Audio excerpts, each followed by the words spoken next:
María José Lubertino, creo que hasta un año antes había sido legisladora porteña y era parte de la legislatura cuando en aquel 2009 la empresa fue distinguida por el gobierno porteño por ser una de las 3 primeras inscriptas en ese registro de empresas de tecnología. Y por ahí con ella lo que podemos hacer, nos va a dar una gran mano, es meterle valor agregado a esta historia. María José, ¿cómo va? Buenas tardes, gracias por atendernos. Hola, ¿cómo están? Bueno, efectivamente, no solamente esto tiene que ver como cuando yo fui legisladora de la ciudad, que atendí muchísimos casos de reclamos y asistí a muchas víctimas de lo que es la desidia del Estado y la corrupción. Nunca mejora aquella frase de la corrupción mata, ¿no? Sí. Porque recuerdo después de Cromañón, cuando asume Macri, uno de sus eslogans fue que iban a desaparecer la corrupción y que por eso se creaba la Agencia de Control Gubernamental.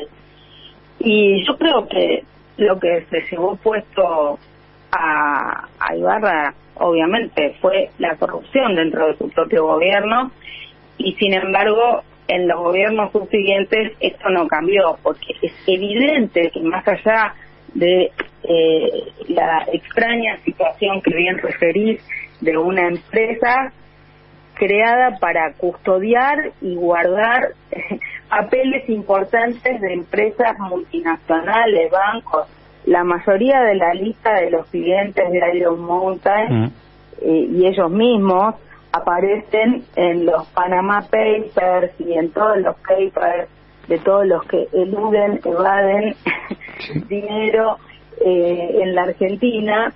Y qué casualidad que se incendian los lugares donde ellos custodian cuando prometen toda esta seguridad, ¿no? Pareciera organizado para cubrir o tapar lo que debe desaparecer. Y recordemos que además esto no fue la única situación. El 24 de abril del año pasado se volvió a reiterar, y un nuevo galpón y un nuevo lugar donde Iron Mountain custodia documentación se volvió incendiado. O sea, y además, como bien lo plantea la película de Gallero que se hizo con motivo de Iron Mountain, que la recomiendo a todos verla, que se llama El cumplimiento del deber, muestra cómo Iron Mountain tiene sistemáticos incendios en decenas de lugares del mundo. O sea, es raro, ¿no? Una empresa que cuida, que descuide, o que todos podemos decir que por algo suceden estas cosas, ¿no?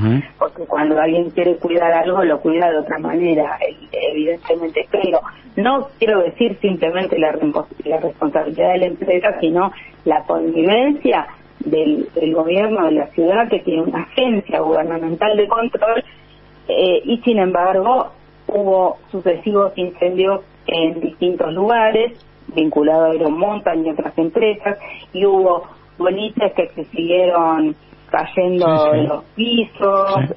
Digamos, tenemos una de Ara, fue otro ejemplo que yo acompañé y sigo acompañando a las familias. Pasan los años. En el caso hoy de Iron Mountain pasaron 10 años.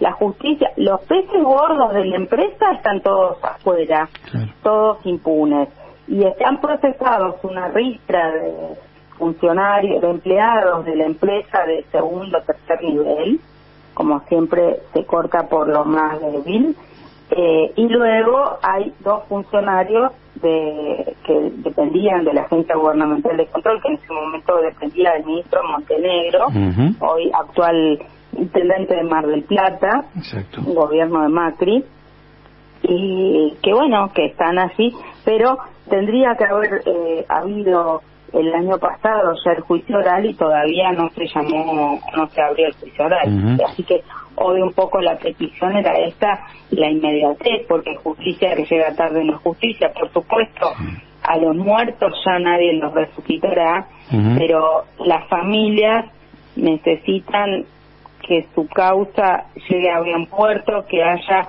condena efectiva, cárcel común, y que por lo menos su alma descanse en paz cuando logren hacer justicia, ¿no? Sí.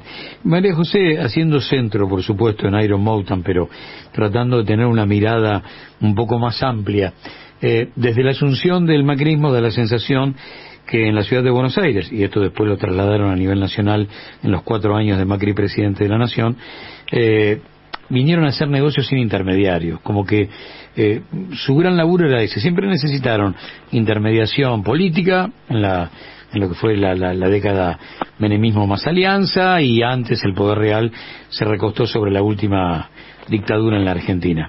Pero a partir del macrismo, con la casa atendida por sus propios dueños, eliminaron la intermediación y directamente se encargaron ellos de sus negocios. ¿En qué se convirtió la ciudad de Buenos Aires a partir de la llegada de Macri? Porque ahí lo que tenemos es un paraíso de negocios inmobiliarios, impunidad para todo el poder real, la intención de convertirla en un paraíso fiscal. ¿En qué se convirtió? Bueno, es esto que vos bien describís, la filosofía de tal grupo es donde hay una necesidad y un negocio, ¿no? Y me parece que en ese sentido los negocios inmobiliarios están a la cabeza de los negocios en la ciudad. La ciudad de Buenos Aires no escapa a la lógica del capitalismo global actual. Esto no es un caso aislado. De la misma manera que la llegada de Milei al gobierno tampoco es un problema exclusivo de la Argentina.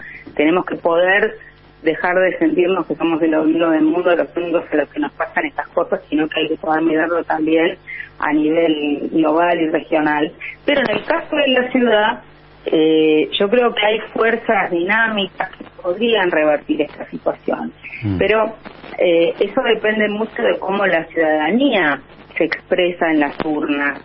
Y eso depende también mucho de que la gente no tiene la información.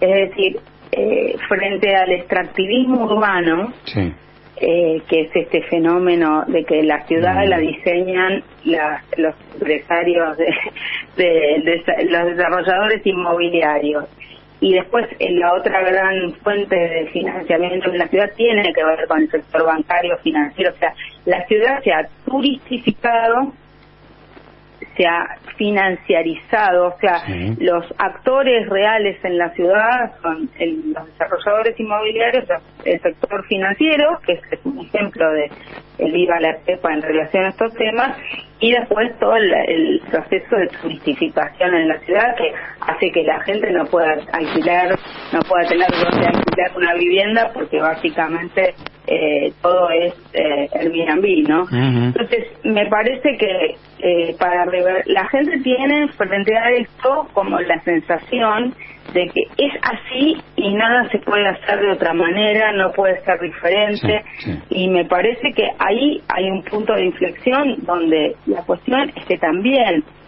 las fuerzas políticas son de alguna manera muchas veces complacientes con este orden de cosas, y no en todos los casos se exigen en las instancias que corresponde la rendición de cuentas, no se citan a los ministros, no se hacen las denuncias que deberían hacerse. Recién ahora parece haber una capacidad de reacción con el protocolo de Bullrich o algunas cosas que son ya gravísimas, que haya habido una denuncia, que haya habido un amparo por parte de la legislatura en algunas cosas, pero a mí me parece que hay que hacer más difusión para que la gente sepa que los vecinos nos estamos organizando para que no sea todo desarrollo inmobiliario, porque queremos que paren de demoler la ciudad, queremos que paren de hacer tabla rasa de nuestros árboles en la ciudad, queremos recuperar la costa del río. O sea, los negocios no paran, siguen. Y bueno, y el marco nacional que tenemos ahora me parece que también va a favorecer que se agudicen algunas conductas que tienen que ver con que las determinadas personas parecieran no tener derechos, ¿no?